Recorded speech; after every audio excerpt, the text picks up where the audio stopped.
Hi guys, welcome back to another episode of Tubby Guy Outdoors. Before we start the video, I want to give a shout out to Cole Coots. Hi buddy, Uncle Wyatt's thinking about you, miss you.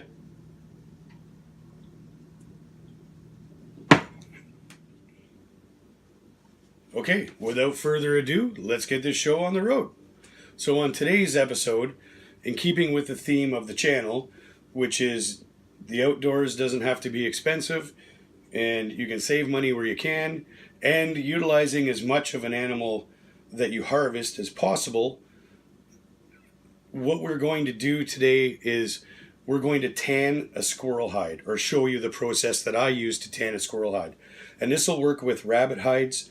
This will work with any small game kind of thin-skinned animal that you might want to use for fly tying material. If you were making a pair of mitts, you can use the fur to put accents on the mittens or gloves. Whatever you want. Your imagination can take you anywhere with this. And you're using the animal to its utmost. You're respecting that animal to its utmost. And you're going to save some money in the process. So let's get started. Okay guys, so this is a squirrel pelt from a squirrel that I harvested. And what I will sometimes do is I'll just, if I get over the course of the hunting season, any rabbits I get, any squirrels I get, I'll clean the animal, take the hide off, roll it up, put it in an airtight bag, and throw it in the freezer. And then once I have a few built up, I'll do a bunch at a time, as opposed to one at a time and it taking forever. So anyway, what you want to do, start off by doing, is once you have the hide and it's thawed out or whatever you're going to do with it, then you want to wash it with just soap and water. Dish soap works good. You want to get all the grime off it and blood and anything else that might be on the hide. And then once we get that far, which we're already at, now I'm going to cut this hide up the middle, along the belly. And this doesn't have to be perfect in our case, because this particular pelt is going to be used mainly for tying flies and that sort of thing. So we don't need to be super picky about being exactly in the middle or whatever. And we're not turning this into some kind of mount or anything. So all I'm going to do is run this knife. I'm going to try to keep it in the middle as much as I can. And then I'm going to cut it up and keep going, and all the way so that it lays open flat like that. And here's kind of the most important part, because if you're tying flies, the tail fur is where your best material for tying flies is. So I'm going to go lay that out as flat as I can and try to go right up the middle.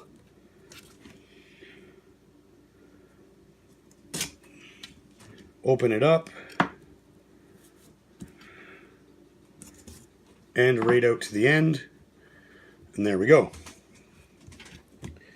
As for these bits where the legs were, what we're going to do is we're just going to trim that off. You're not losing much there, and it's just kind of a pain in the butt to work around. So we're going to trim that. We're going to trim that. And this one, oh, what the heck, we'll open this one. We'll open the hind legs because they're a little bit bigger. And like that. And that one's gone. So we don't have to worry about it. Okay, on to the next step. What you're going to do is you're going to take a bowl of cold water. I don't know if you guys can see that. And we're going to make kind of like a brine. So we're going to take just regular old table salt. And in this case, it's only one pelt. Not a lot of, you don't need a lot of water. I mean, just enough to cover it, really. So we're going to pour out about, I don't know, half a cup or so of salt. Right there somewhere. We're going to put that in the cold water. Remember, cold water. You don't want to use hot water. You don't want to start cooking it. So you're going to stir that around till it's dissolved. You're going to take the hide. We're going to plunk it in there. And then what you're going to do, ideally, is leave this hide overnight in the salt. Okay? Once we do that, that starts the curing process and allows us to continue with the tanning process.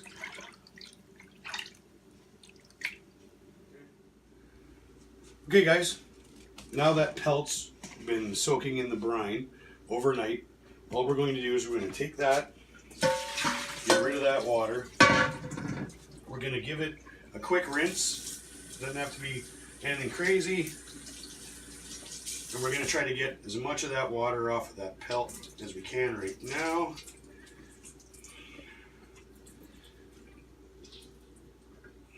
And then what I like to do is take an old towel that your mom or your wife doesn't care about, lay that pelt out so that as much of the skin and whatnot is exposed as you can, and then just kind of double it over,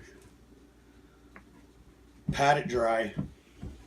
Again, we're not going for super dry here, we just want to get the excess water off so that we can carry on to the next step. After we've got the pelt dried off somewhat, the next step is making the cure. It's not really a true tan, but what it's going to do is draw all the moisture out, cure that hide so that it doesn't rot or stink or anything else. So all you really need for that is equal parts salt and borax. So because we're only doing 1 pelt, what we're going to do is probably take like, about a quarter of a cup of each. That was a little more than a quarter of a cup. Like that, and then we're going to combine them. Just give that a mix. Break up any of the chunks, if there's any from the borax or salt, because you don't need to. The good thing about this is if you happen to have a bottle of, or a box of table salt that kind of got damp or something and it's all chunky, don't throw it out. Save it for stuff like this. So then what we're going to do, once we have that mixed up, the other thing you're going to want to have on hand is some push pins, and we're going to use this here pizza box from supper the other night. It makes a perfect little area to pin your hide to. So what I'm going to start is I'm going to put down a little bit of the salt and borax where the hide's going to sit, and we're going to put it fur side down. So we're going to take the hide, lay it out like that, kind of get it centered, and that. The tail's a little more difficult to deal with, but we can do that as we go. So now what you want to do is take your push pins, just these regular kind of dollar store corkboard push pins, and we're going to put it through the hide like that, and then into the cardboard. And what you want to do is stretch the hide out a little bit, but you don't want to make it so tight that you're deforming the hide. You just want it kind of just taut. Okay? So just keep going around, stretch it out as you go. That, it's a little fiddly, but you'll get there. Just keep banging away at it. So what I'm going to do is, through the magic of YouTube.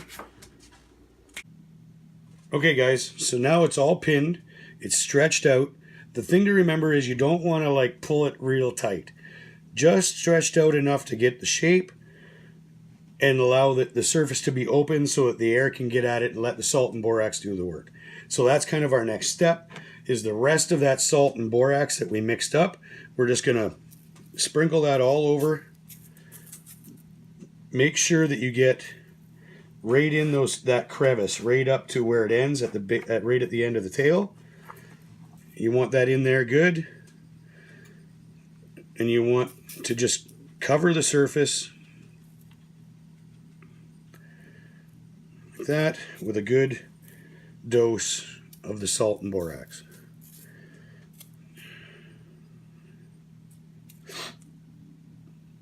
Then what you're going to do is, after a couple of days, you can wherever you're going to put it. I recommend, out of the reach of animals and kids, because they're going to want to play with it, and the cat's going to destroy it and whatever. So I take mine down into the basement and sit it up on top of the gun cabinet or on top of the freezer, shut the door, walk away from it for a couple of days. Then I'll go down and I'll kind of brush off the borax and salt, have a look at it, and then all this stuff that's kind of all over the box, you can just kind of pick the box up, dump it into something, put it back on top, leave it till it's dry. All right, and then what'll happen is, after you put that away and you give it that week or so, whatever it takes, you're going to end up with your finished product. And this is your finished product. And so what it's going to look like is, you have the fur like that of course on the back side of the animal, and this is where your fly material is going to come from. So these are both eastern gray squirrels, just this is the gray and this is the black color phase, same as the one we put on the pizza box. And on the inside, that's what you're going to end up with. There's no greasy residue or anything, there's no smell, it just kind of smells like borax. And because we had washed it in the soap and water and soaked it in the salt brine and did everything we had to do, you've essentially made leather. You've tanned that hide. Now, if you wanted to really tan it, there's some other steps you'd have to go through. But for our case and our purposes, that's what we were looking for. So we've now taken a harvested animal and enjoyed a meal, and now we're taking the pelt and we're utilizing it as well, so as little as possible is going to waste. Okay guys, so I hope you enjoyed the video. To me, this is one of the more important parts of being an outdoors person, hunter, fisherman, utilizing as much of the animal as possible. So I hope it was informative, I hope it helps, and I hope you all try it. It's not hard to do, it just takes a little bit of time, and you'll get more enjoyment out of it knowing that you've used as much as you can and you haven't wasted anything.